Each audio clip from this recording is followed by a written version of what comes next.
Hello, and thank you for tuning in to Memo's Weekly Review with me, Nasim Ahmed, and my regular guest, Mouin Rabbani. Hi, Mouin, how you doing? Good to see you again. Hello, Nasim. Always good to be with you. Likewise. Um, we have a lot to discuss. First, I want to begin with the situation in Gaza. We are 1 year into the genocide of Palestinians in Gaza. So I want to begin with that and then discuss the escalation in Lebanon, Iran, and the wider regional developments over the past week. But before I do that, I mean, for the benefit of our viewers, uh, things are so moving at a really fast pace. So whatever we discuss today, which is the fifth Saturday, the fifth, it may things would have actually moved on. So It may and it just will. it probably will. Things are moving so fast. So just bear in mind and keep a note of the fact that we are recording this on Saturday, and this show is most likely going to go out on a Tuesday. So with that said, Moin, let's begin with um, the situation in Gaza. We are near to the first anniversary of the beginning of Israel's genocide. What's I want you to specifically talk about the past year, but also commenting, if you can, on the new Al Jazeera documentary that just came out and the 99 doctors who have written to President Joe Biden uh, describing the horrific situation in Gaza. And they specifically mentioned that the death toll could be as high as 118,000. So let's just begin with that and get your thoughts on the 1 year anniversary and also the 2 points I mentioned about Al Jazeera, your comments, if you want, of the documentary, which really is a heart-shattering documentary. If you have the chance, do go and watch that documentary by Al Jazeera from last week, and also the comments by the letter by the 99 US doctors. Well, I think if we want to assess the impact of the past year, it's perhaps useful to go back to October 6th, 2023. And in that environment, Palestine was no longer a significant issue, either regionally or internationally. It was widely assumed that Israel would remain free to unilaterally impose a permanent resolution of the question of Palestine exclusively on its own terms, both in the Gaza Strip and the West Bank, and with regard to the refugee question and so on. And that the Palestinians were not only essentially powerless to stop any element of Israel's agenda, but were also entirely isolated in the region and internationally. And I think the main thing that we have learned during the past year is that on the one hand, the Palestinians are absolutely not prepared to surrender. And that irrespective of what Israel throws at them, up to and including genocide, they are not simply going to renounce their inalienable rights and quietly scurry away. And secondly, that there can be neither peace nor stability in the Middle East and more broadly internationally without a resolution of the question of Palestine. We're back to what we always said and what we always knew, that unless you address the question of Palestine and achieve a just and durable peace settlement in which fundamental and inalienable Palestinian rights are at the center of it, there's never going to be either security or stability in the Middle East. And as we've seen, this can have also important global ramifications, not only political, but also economic and so on. I think the other thing that we've learned during the past year is what an absolute charade the rules-based international order, which was mobilized so centrally in the case of Ukraine, what an absolute charade it is.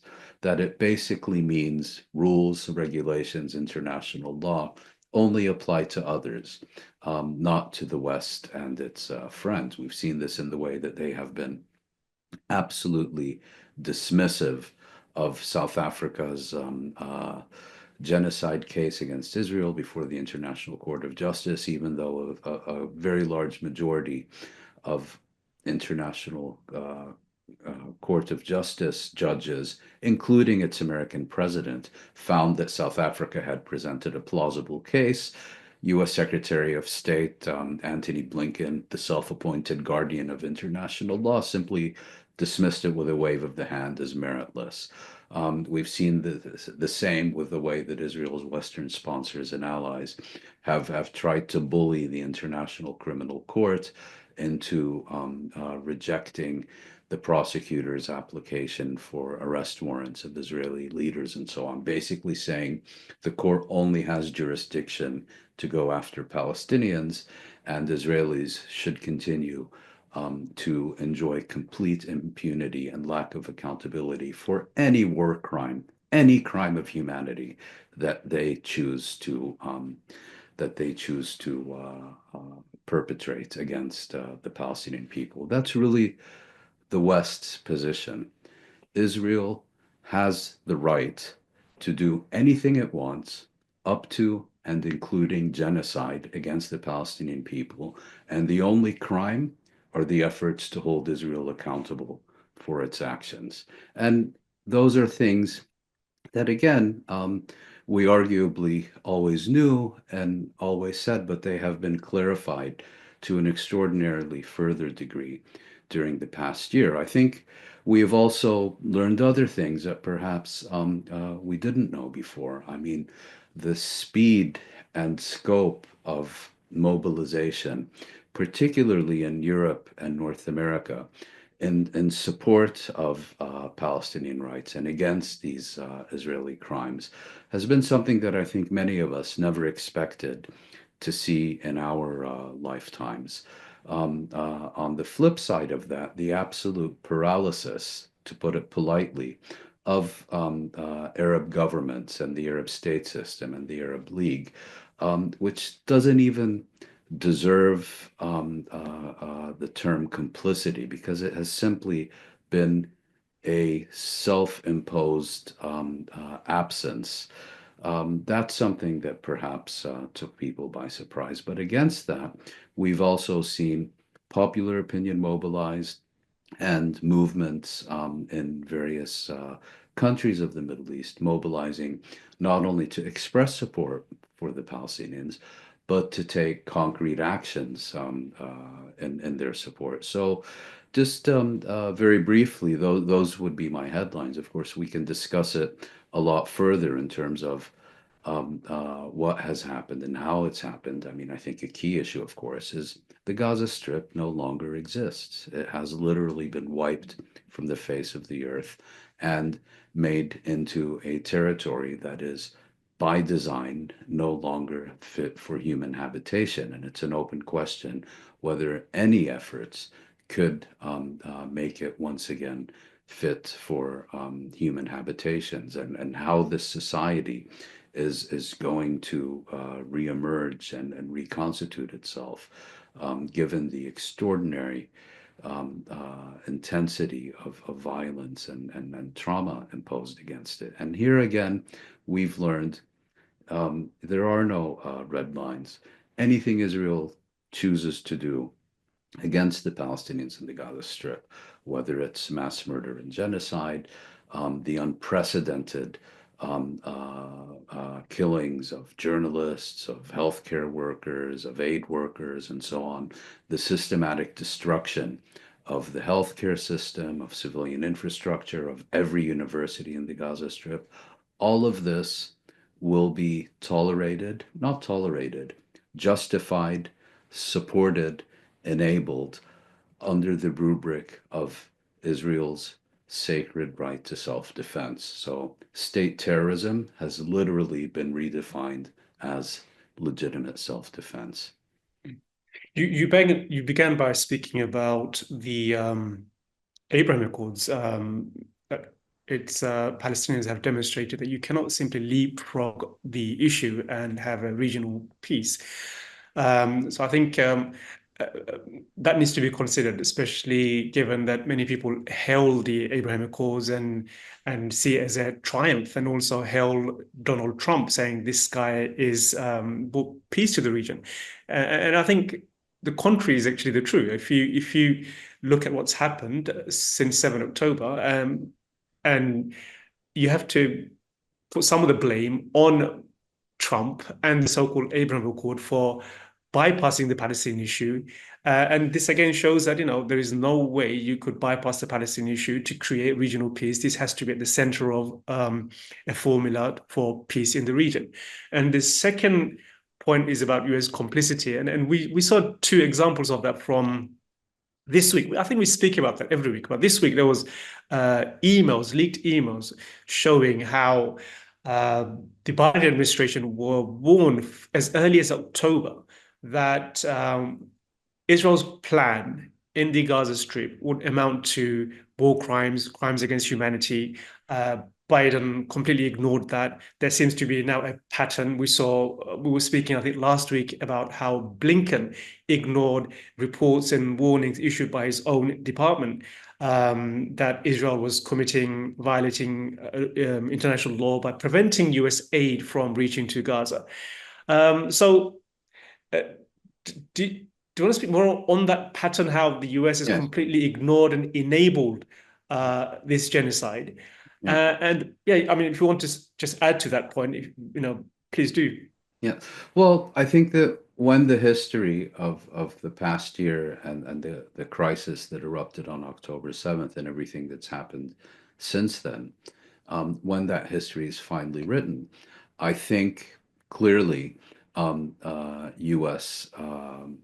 Diplomacy, let's call it that for lack of a better term, is going to have a prominent place, both for standing stalwartly behind Israel during the entire diplomatic process that's falsely labeled the peace process from the early 1990s until today, in which rather than promoting a peaceful resolution of the question of Palestine, rather than encouraging or using influence with Israel to cease its consolidation of control over the occupied territories and to reach an agreement with the Palestinians that would actually see Israel withdraw to the 1967 boundaries and a Palestinian state emerge in the occupied territories. Rather than doing any of that, what we've seen is that the United States, with its European allies to be sure,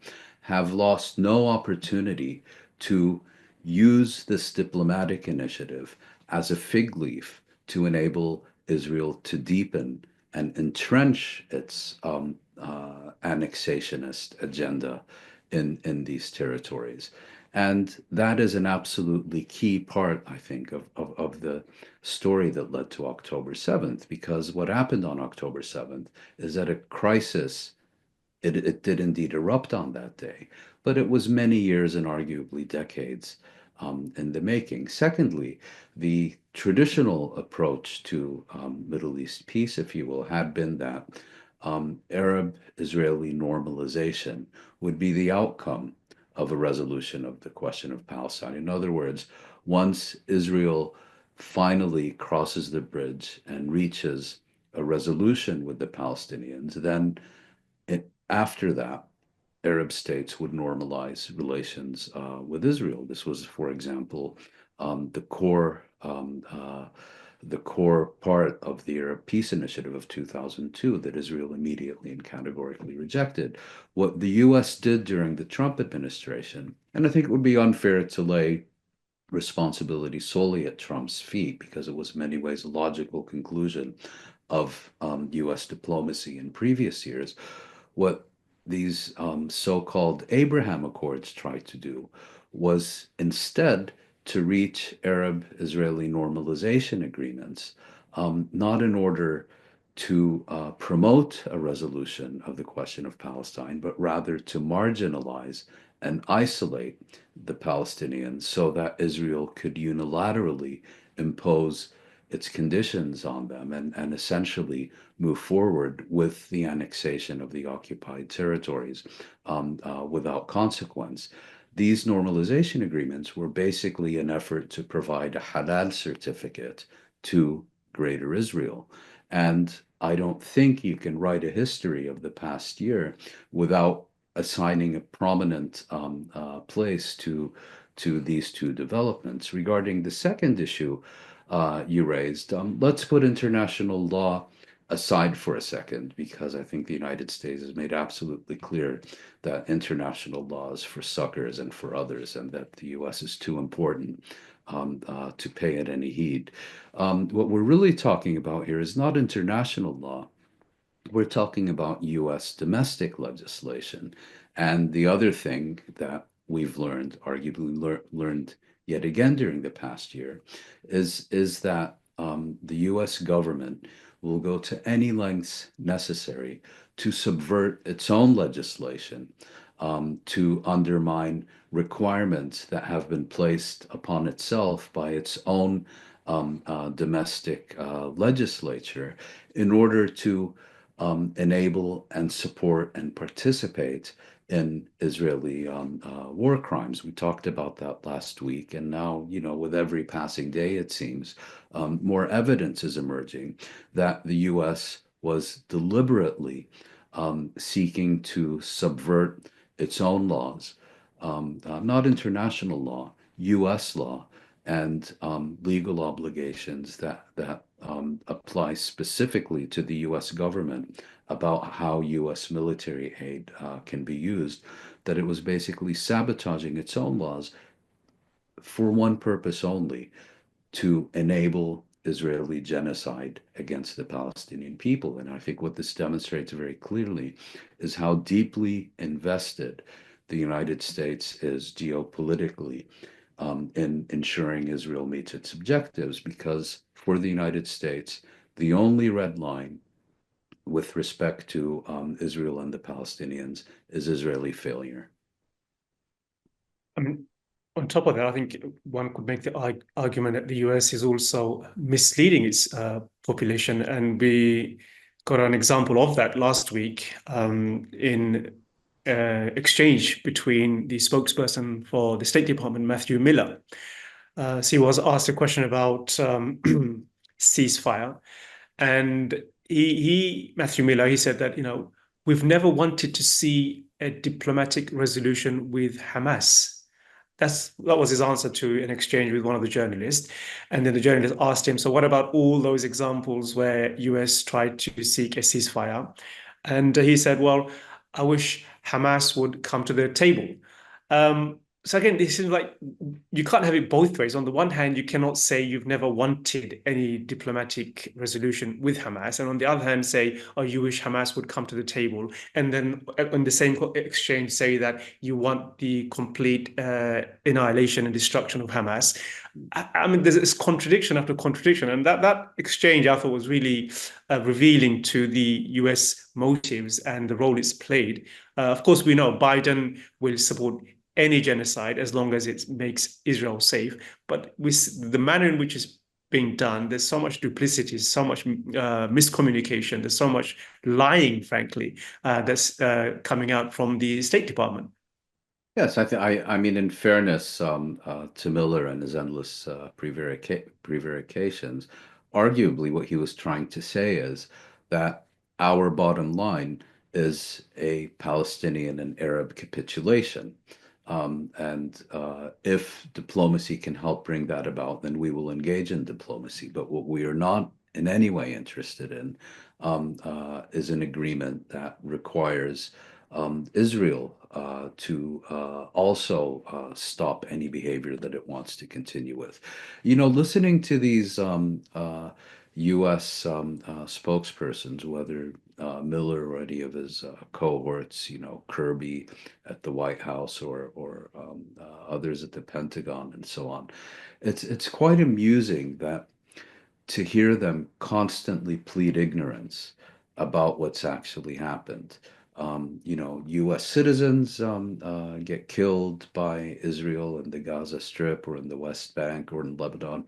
They know nothing about it because they have to wait to get the information from Israel. Israel conducts assassinations or particular military attacks. The U.S. wasn't informed or only learned about it when it was informed by the Israelis and is waiting to get further information. And how can you possibly take this seriously when the US, which has the most powerful intelligence apparatus in all of human history, was able to learn of Russia's intention to invade Ukraine months before it actually commenced, was able to warn Israel about an impending Iranian missile salvo last week, but somehow despite being very closely embedded in the Israeli security establishment, despite having an extraordinarily close intelligence sharing relationship with Israel, somehow knows absolutely nothing about anything Israel does, unless the Israelis pick up the phone and tell them during or after the fact that something is happening. And I haven't seen these spokespersons be challenged on this specific aspect of how can you claim that you didn't know of these things in advance, and to what extent have you actually participated in providing the intelligence, perhaps planning expertise, certainly the weapons, because the Israeli military is the U.S. armed and supported U.S. military. I haven't seen them challenged on what is obviously an attempt to evade reality. So we are 1 year into the genocide in Gaza. Right at the outset, the Americans and the Western allies said, we don't want an escalation. And now here, 1 year on, Israel is bombing Lebanon, it's bombing Syria, it's bombing Yemen. And we're looking at a major escalation with Iran.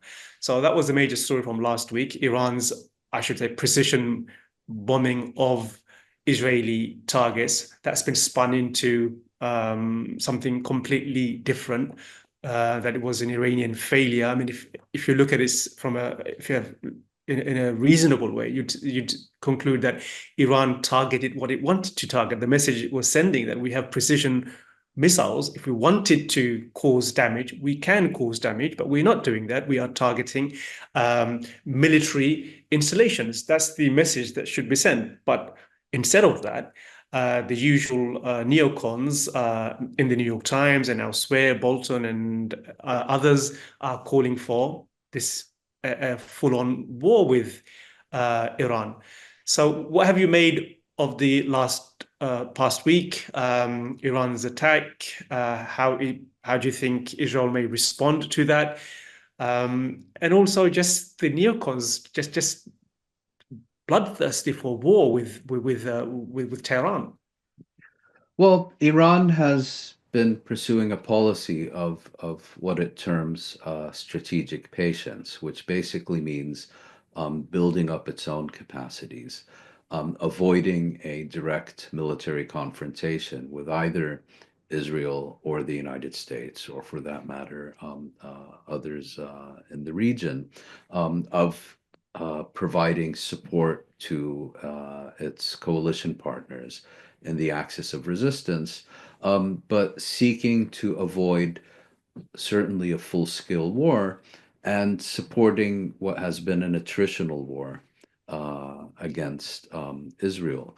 So their calculations obviously changed, and the Iranians obviously concluded that the price of strategic patience and the price of inaction was becoming intolerably high compared to the price of taking action, which is something that they had scrupulously avoided doing, with the exception of one incident in April. So, what would have changed their calculations? Well, I think there are several things. I think the very severe blows that Israel successfully administered to Hezbollah and particularly its leadership and its general secretary, the assassination of its Secretary General, Hassan Nasrallah. And then it became clear that Israel's agenda was not, just to take out the Hezbollah leadership or to seek to push Hezbollah forces back beyond the Litani River in southern Lebanon, but to dismantle Hezbollah as a meaningful force in Lebanon and in the region as part of a broader campaign to dismantle the entire axis of resistance and to change the strategic equation in the Middle East. And my speculation is that what ultimately tipped the balance was a statement made by Israeli Prime Minister Benjamin Netanyahu shortly after Nasrallah's assassination, in which he addressed the Iranian people, promised them that they would achieve their freedom and that freedom would reach them sooner than they imagined. And I think this set alarm bells ringing in Tehran, that here you have a very hubristic Israeli prime minister who may well be acting in close coordination with the Americans, who now thinks that he has neutralized Hezbollah and it's time to take on Tehran and seek to begin a campaign to pursue regime change in Tehran. And I think it is in that context that the Iranians wanted to send a very clear message: this far and no further. And yes, we have carried out a strike that was designed to expose your vulnerabilities and humiliate you and so on. But we by design did not seek to hit either civilian objects or civilian infrastructure. But bear in mind, Israel is a much smaller country than Iran. And if you hit back in any way, shape, or form, our next attack is going to be much more severe. Now, regarding the American angle to this, you're entirely correct that since the 7th of October, one consistent US policy, at least at the declarative level, has been to prevent regional escalation.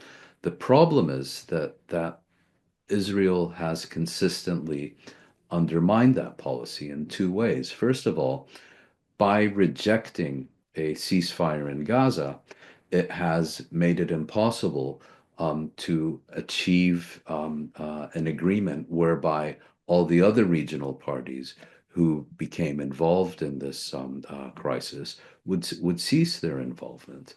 And secondly, the US response has been not to put pressure on Israel to accept a cessation of hostilities in the Gaza Strip, but rather to engage in initiatives of its own to seek to batter these other members of the axis of resistance into ceasing their activities. And it's been an absolute failure. I mean, we've had the US and UK naval task force in the Red Sea now bombing Yemen for almost a year, and it has done absolutely nothing.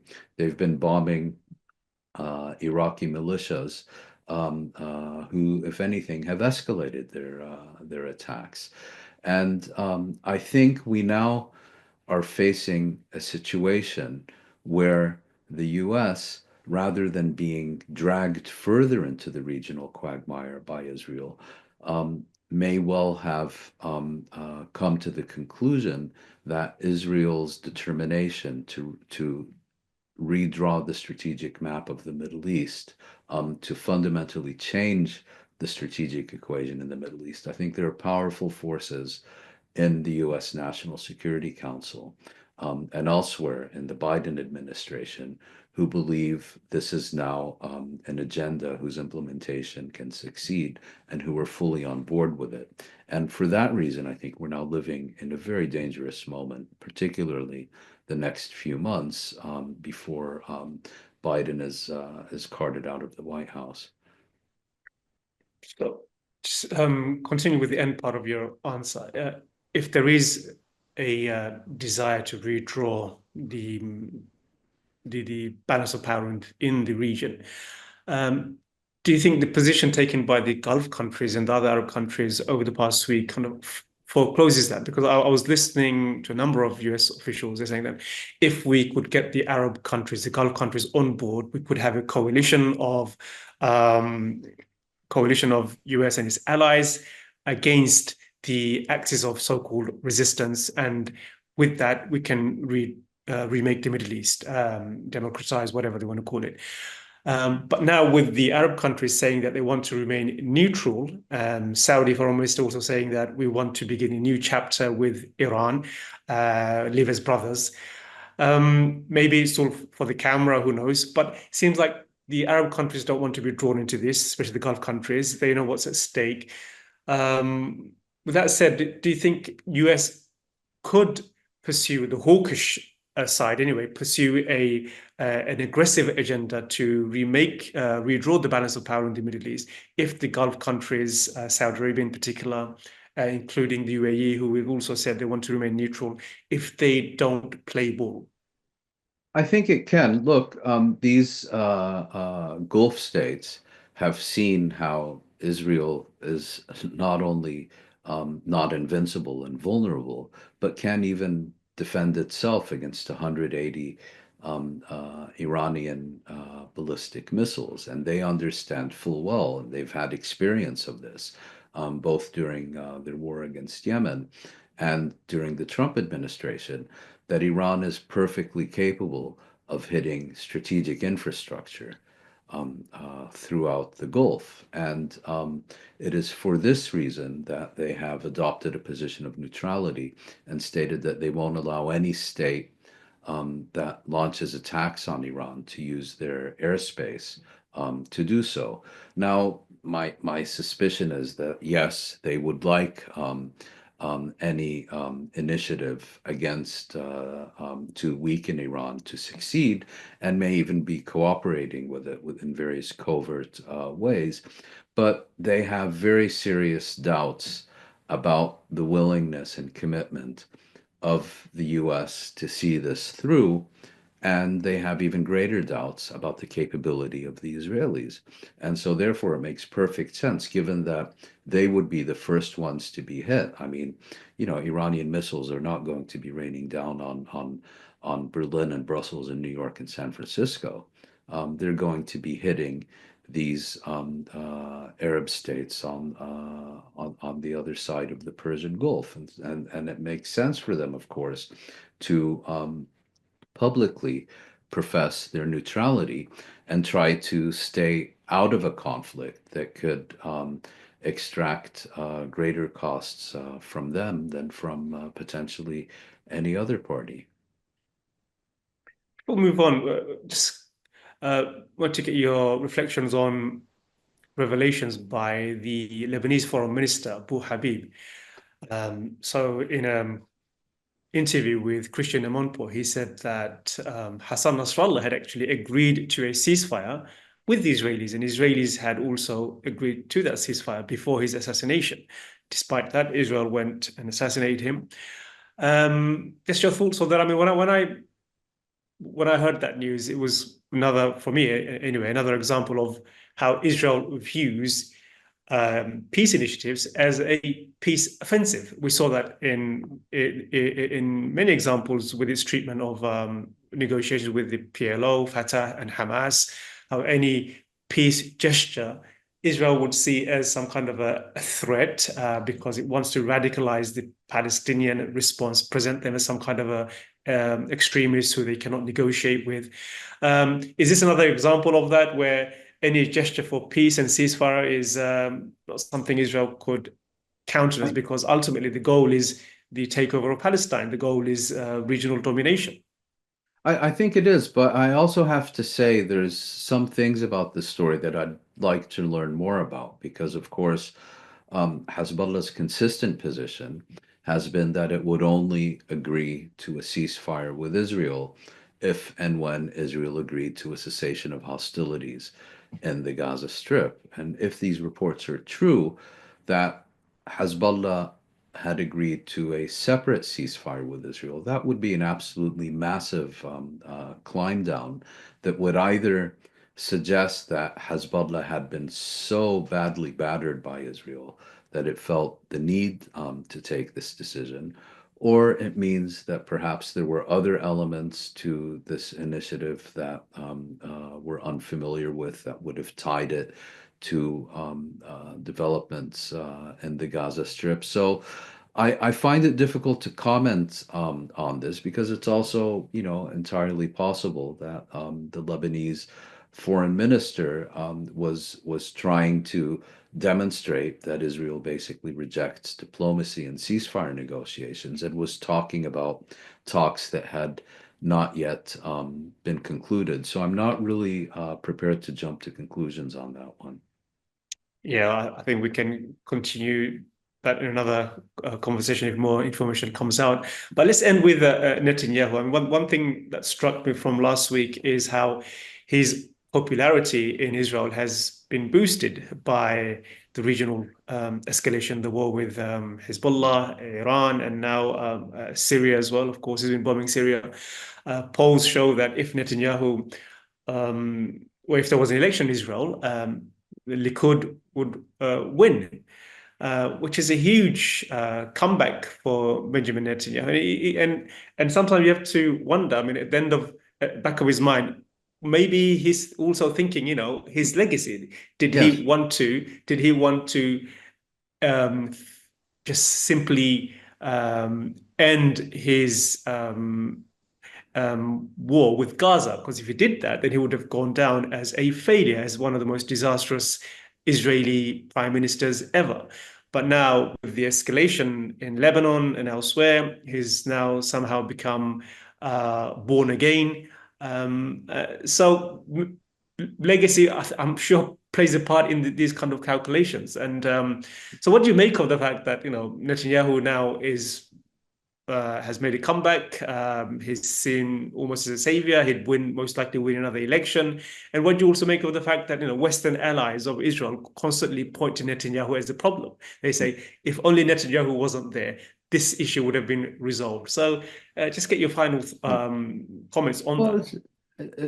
it's a very interesting question. I mean, Netanyahu has certainly received a significant bump in his poll ratings because of Israel's successes in eliminating so much of Hezbollah's leadership in such a short space of time.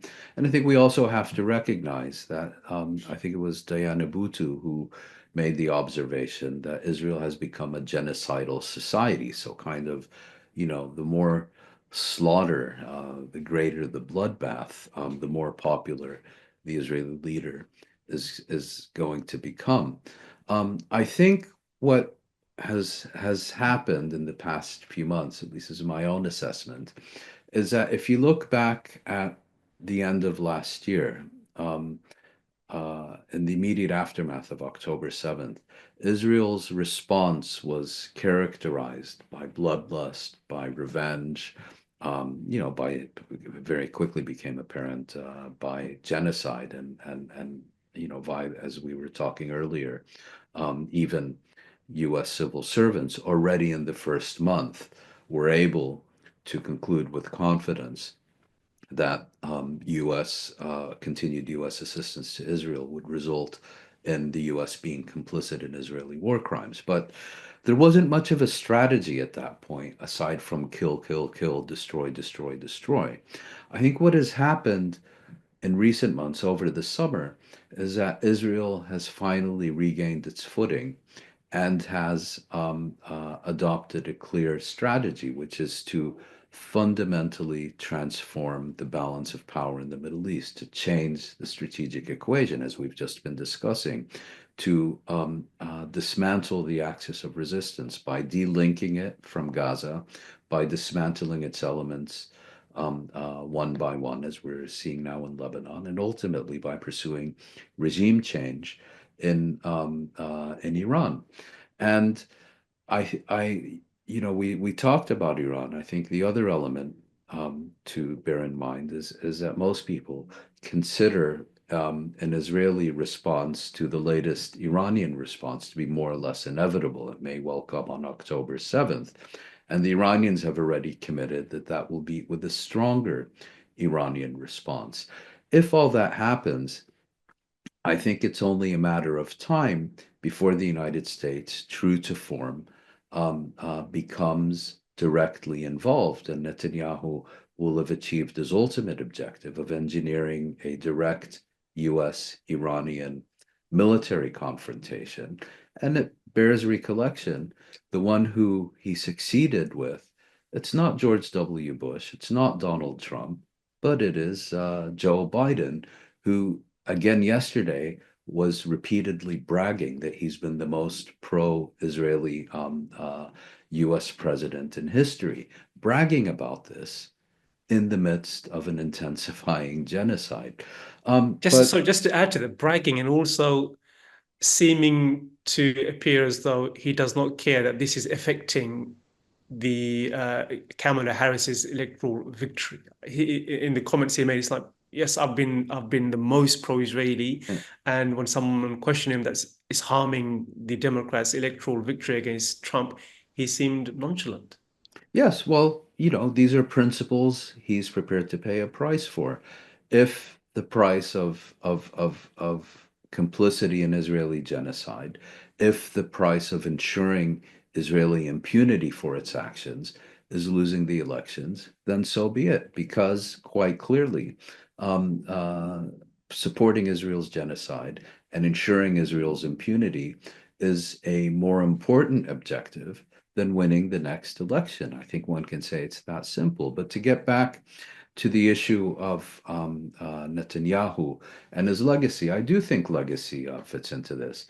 And I'm one of those who has been pointing out that Netanyahu has a Churchill complex. Many Israeli and Western politicians do. They all want to be the next Churchill. Um, they think, of course, of the Second World War, not of the Bengal famine, though they're quite happy to do both. And then I think Netanyahu is particularly prone to this illness. And of course, many of his groupies in the U.S. Congress and Europe are also, trying to promote him as the next Churchill. But then last week, I read a quite interesting interview with a former senior Israeli military officer and official, Giora Eiland. This is the same person who has been publicly advocating spreading epidemic disease in the Gaza Strip, who has been basically arguing for the total destruction of the Gaza Strip, of creating, literally, in his words, a humanitarian disaster as an instrument of war. So this is someone, who should be sharing ultimately a cell with Netanyahu or others in The Hague. Um, and when he was Well, asked they about, fast tracked into the Israeli elites. Let's just say yes, this kind of money is yes. a fast track to the Israeli elites. Sorry. Exactly. But what was interesting about that interview is when Ireland was asked about Netanyahu's Churchill complex, he says, actually, it's not a Churchill complex, it's an FDR complex, referring to the US President, Franklin Delano Roosevelt, during the Second World War. And when he elaborated on that, he said, the way Netanyahu looks at this is just like Roosevelt was the president of the US when Japan attacked Pearl Harbor. And had he resigned or been forced from office at that point, Roosevelt would only be remembered for presiding over the disaster of Pearl Harbor, but rather he stayed in office and is now remembered, reverentially by most Americans because he took his country to the brink of unconditional victory during the Second World War, right before he died of illness a few months earlier. And so Ireland was basically making the case, I think quite persuasively, that Netanyahu sees it similarly, that only by making a fundamental strategic achievement, knocking out the axis of resistance and so on, then he will be remembered not for presiding over the unprecedented Israeli disaster of October 7th, but over what he achieved afterwards. Now, I think theoretically that makes a lot of sense. The only problem for Netanyahu is that, you know, Lebanon has a reputation as being a graveyard for Israeli hubris. And I think particularly after the assassination of Nasrallah, I suspect that Netanyahu has gotten just a little too overconfident for his own good. And, you know, Israel is much smaller than the United States.